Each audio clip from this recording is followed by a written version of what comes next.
Pak Nova. Sekarang kita masuk ke kasus 3. Dan di kasus 3 ini saya sebagai pengamatnya. Jadi untuk kasus 3, kasusnya itu seperti ini. Rekan Anda bercerita jika dia baru saja mendapatkan teguran dari kepala sekolah yang menerima laporan dari pengawas sekolah yang melakukan supervisi saat ia mengajar. Pengawas sekolah yang melakukan supervisi tanpa keberatan ketika rekan Anda mengajar tanpa buku teks. Rekan Anda mengajar dengan memanfaatkan sumber-sumber belajar lainnya. Ketika diingatkan pengawas tersebut, rekan Anda menyampaikan jika ia tetap mengacu pada kurikulum walaupun tidak menggunakan buku teks. Pengawas sekolah tersebut tampaknya tersinggung dan memberikan laporan tentang hal itu kepada kepala sekolah. Bagaimana Anda menyikapinya? Dan untuk skenario ini yang berlaku sebagai coach itu Pak Mario, coachnya Pak Nova, dan saya sebagai pengamat. Pada saat jam istirahat, Pak Nova menghampiri Pak Mario di kelasnya. Halo, selamat siang Pak Mario. Halo, siang juga Pak Nova. Pak Mario, ada sibuk? Tidak Pak, ini baru habis periksa lembaran jawaban anak-anak nih, baru selesai menyelesaikan ujian semester. Kalau Pak Mario tidak sedang sibuk, saya mau ngobrol. Bisa Pak Mario? Bisa sekali Pak, bisa sekali. Bagaimana? Saya sedang memikirkan sesuatu masalah Pak Mario. Memikirkan apa Pak? Pantasan tadi saya lihat diam saja di ruangan guru. Saya memang perlu seseorang untuk membicarakan masalah yang saya hadapi Pak Mario. Terima kasih sebelumnya Pak Mario sudah mau mendengarkan keluhan saya.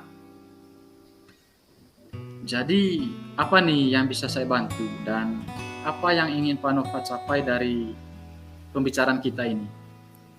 Saya hanya ingin dapat solusi dari masalah ini Pak Mario.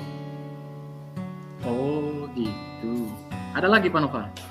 Saya bingung sekali Pak Mario dengan apa yang saya rasakan saat ini Pak Mario.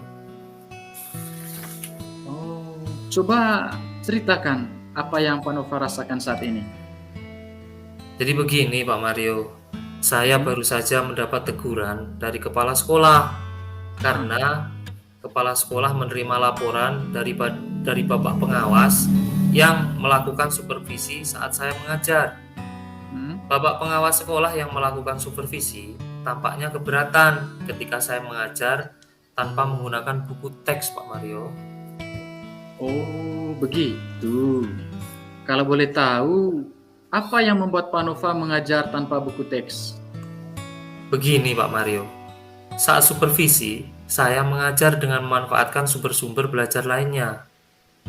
Nah, ketika menggunakan sumber belajar lainnya, bagi saya tidak apa-apa tanpa menggunakan buku teks. Maksud Pak Nova sama saja mengajar tanpa buku teks dan menggunakan sumber lain, begitu? Nah, iya Pak Mario. Makanya ketika diingatkan pengawas, saya menyampaikan jika saya tetap mengacu pada kurikulum, walaupun tidak menggunakan buku teks. Pengawas tersebut tampaknya tersinggung Pak Mario dan memberikan laporan ini kepada kepala sekolah. Selama ini kira-kira langkah apa yang telah Pak Nova ambil untuk menghadapi masalah ini? Nah, selama ini saya diam Pak Mario karena saya berpikir bahwa hal itu sah-sah saja. Saya mengajar tanpa buku teks asalkan tetap mengacu pada kurikulum.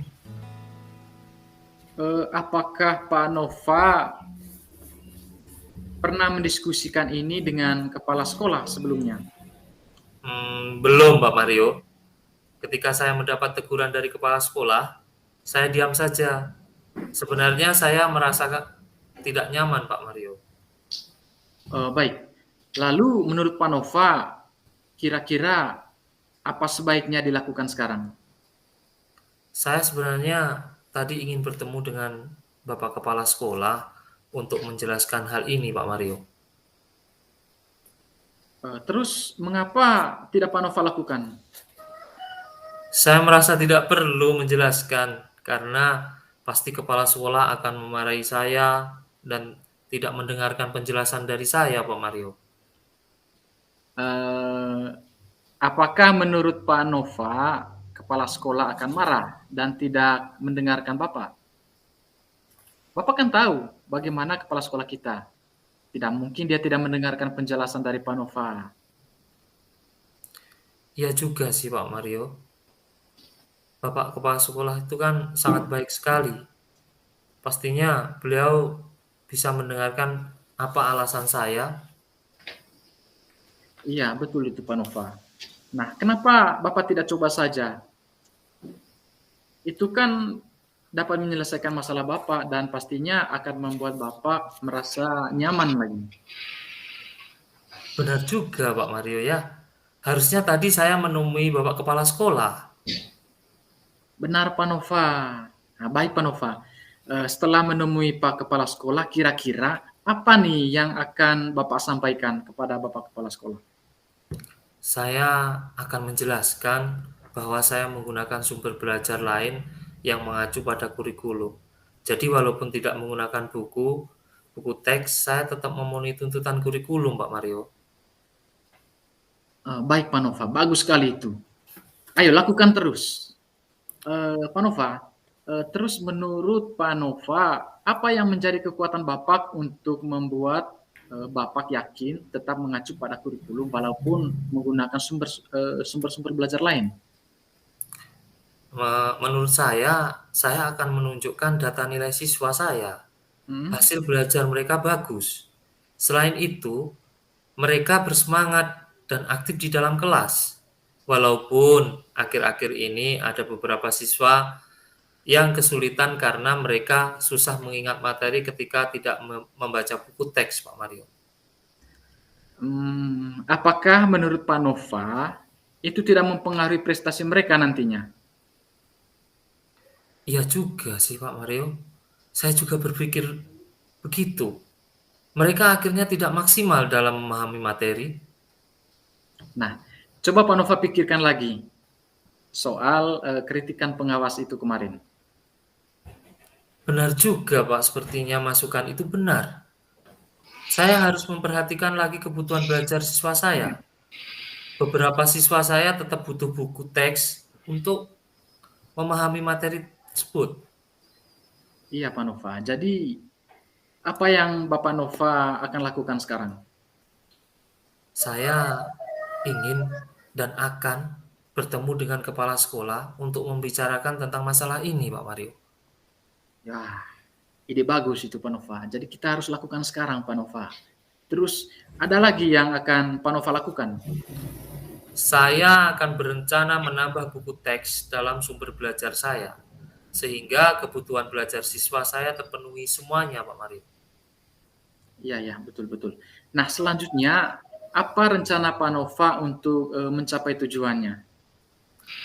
Saya akan bertemu dan meminta maaf kepada kepala sekolah karena kemarin saya diam saat beliau menegur saya. Lalu saya juga akan menghubungi Bapak pengawas untuk meminta maaf dan menjelaskan bahwa masukannya beliau itu setelah saya sadari itu benar, Pak Mario. Dan saya harus menggunakan buku teks. Bagus sekali Pak Nova. Keren. Saya sangat suka dengan rencana itu. Lalu komitmen apa yang Bapak lakukan untuk menjalankan rencana ini? Saya akan menjalankan semua rencana ini besok. Yes. Lalu siapa yang membantu Pak Nova menjalankan komitmen ini nanti besok? Nah, ya itu Pak Mario lah. Saya meminta waktu Pak Mario untuk bersama saya menemui kepala sekolah. Siap. Boleh. Saya sangat senang sekali. Saya setuju.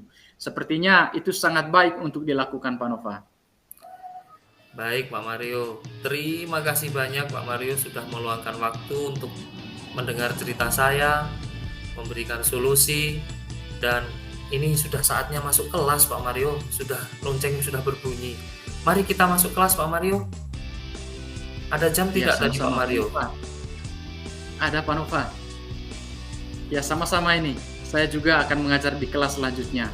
Jadi, sampai ketemu besok ya Pak Nova. Ingat, harus tepat waktu besok. Siap, baik Pak Mario, terima kasih banyak. Oke, sama-sama Pak Nova. Tetap semangat. Baik, terima kasih untuk Pak Nova dengan Pak Mario. Ada beberapa catatan saya sebagai pengamat untuk kasus yang ketiga ini. Ada beberapa catatan yang sudah saya buat dan beberapa komentar tentang langkah-langkah dalam model Tirtan. Yang pertama, tujuan, yaitu bagaimana menyampaikan tujuan coaching, dan di sini telah menyampaikan langkah tujuan pada percakapan antara Pak Mario dan Pak Nova tadi. Untuk tujuannya itu diungkapkan oleh Pak Mario dalam percakapan. Jadi apa yang bisa saya bantu? Kemudian yang kedua, dan apa yang ingin Pak Nova capai dalam diskusi ini.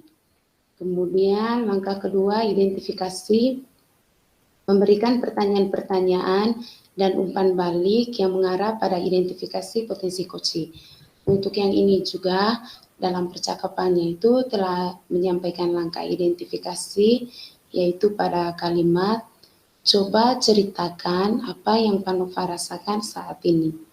Itu untuk yang kedua, langkah cerita yang kedua. Yang ketiga, rencana aksi. Dalam rencana aksi ini memberikan pertanyaan-pertanyaan dan umpan balik mengenai rencana aksi coaching dalam menyelesaikan permasalahannya. Dan dari skenario tadi juga saya sudah melihat adanya langkah rencana aksi pada percakapan, yaitu dari apa yang dikatakan oleh Pak Mario tadi. Jadi apa yang Pak Nova lakukan sekarang? Wah, ide bagus sekali itu Pak Nova. Terus ada lagi yang akan Pak Nova lakukan? Kemudian yang terakhir, nah selanjutnya apa rencana Pak Nova untuk mencapai tujuan ini? Sedangkan langkah yang terakhir, tanggung jawab, yaitu memberikan pertanyaan-pertanyaan dan umpan balik mengenai komitmen coaching dalam menjalankan rencana aksinya. Ini juga sudah ada dalam percakapan, yaitu dari Pak Mario tadi. Bagus sekali Pak, saya sangat suka rencana itu. Lalu komitmen apa yang akan Bapak lakukan untuk menjalankan rencana ini? Yang kedua, lalu siapa yang akan membantu Pak Nova menjalankan komitmen ini? Baik, itu saja tanggapan dari saya sebagai pengamat. Terima kasih kepada Ibu Ecak selaku pengamat. Tepuk tangan dulu untuk kita semua.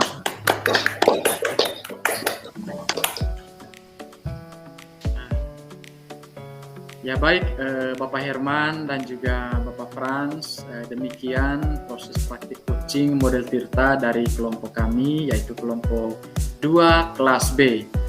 Dan kurang dan lebihnya kami mohon maaf. Terima kasih kepada Pak Nova dan juga Ibu Ecak, dan terima kasih juga kepada Bapak Herman dan Bapak Frans yang sudah hadir di dalam ruangan ini. Selanjutnya saya kembalikan kepada Bapak Herman selaku fasilitator. Terima kasih banyak Pak Mario, Ibu Maria Elisa Dahlia. Kita sudah selesai. Bagaimana kita ke room utama atau di sini?